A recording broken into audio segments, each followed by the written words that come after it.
Katherine Seeber. I'm an archaeologist and a historian. I'm here representing the archaeological group that did the work here, led by Dr. Kim Cavanaugh from the University of South Carolina, Bluffton, and Audrey Dawson, and another archaeologist who works within the state of South Carolina, and historian Eric Plog. We are sitting in the Barnwell Tabby ruin. It is a pretty incredible structure for many reasons. It's historically important. It's also community important. It is a structure that was preserved by Mr. Thomas Barnwell Jr. Right? He did all of the preservation efforts in the beginning, and then the archaeologists came in after to do some research, helping Mr. Barnwell and his family figure out what this was used for and who made it.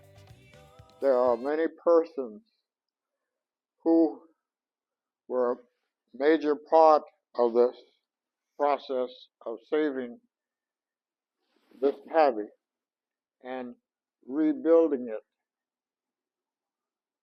for the purpose of history of this community. This tabby is the only standalone native island-owned totally structure that's still in the hands today, 2024, of former enslaved persons or former contraband descendants.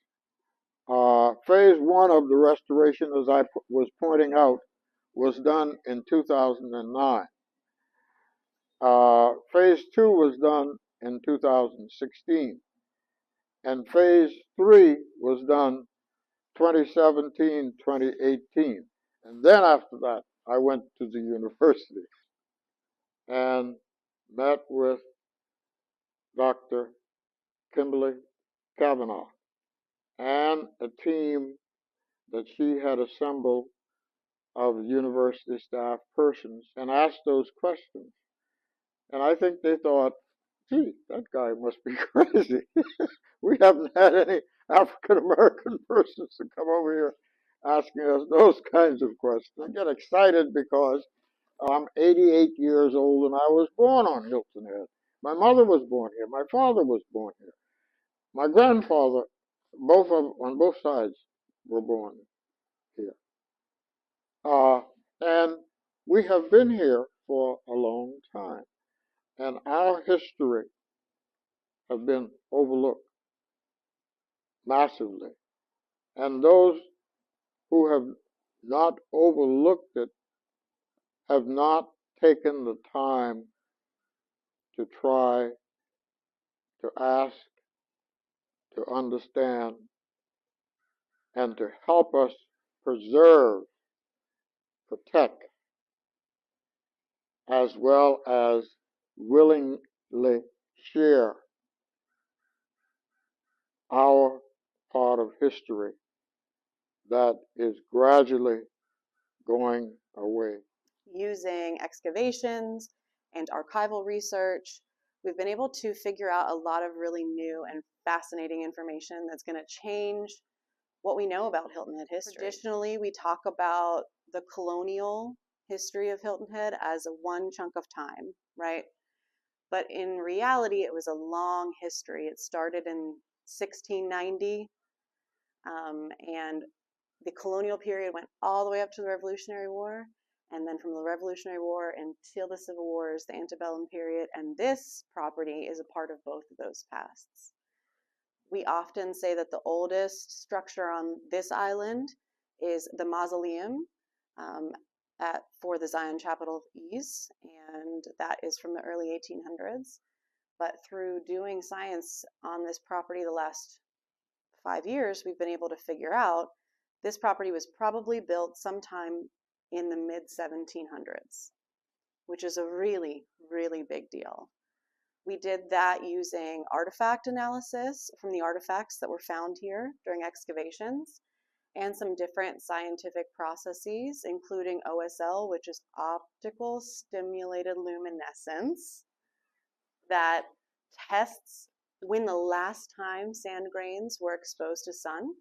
So in the corner of this structure. And while Dr. Kavanaugh and Dr. Dawson brought in a specialized geologist to do some testing, she cored into the ground underneath the flooring to get a sample of sand that was right below the wall and also right below the floor. Both of those samples were tested, and each of them came back with slightly different dates. So the walls were built sometime between 1710 and 1790, based on the last time those sand grains saw the sun. And the floor was built slightly after, sometime between 1740 and 1810, which makes sense if you're thinking about this as a building. The artifacts that were analyzed came back with a lot of dates that fit that as well.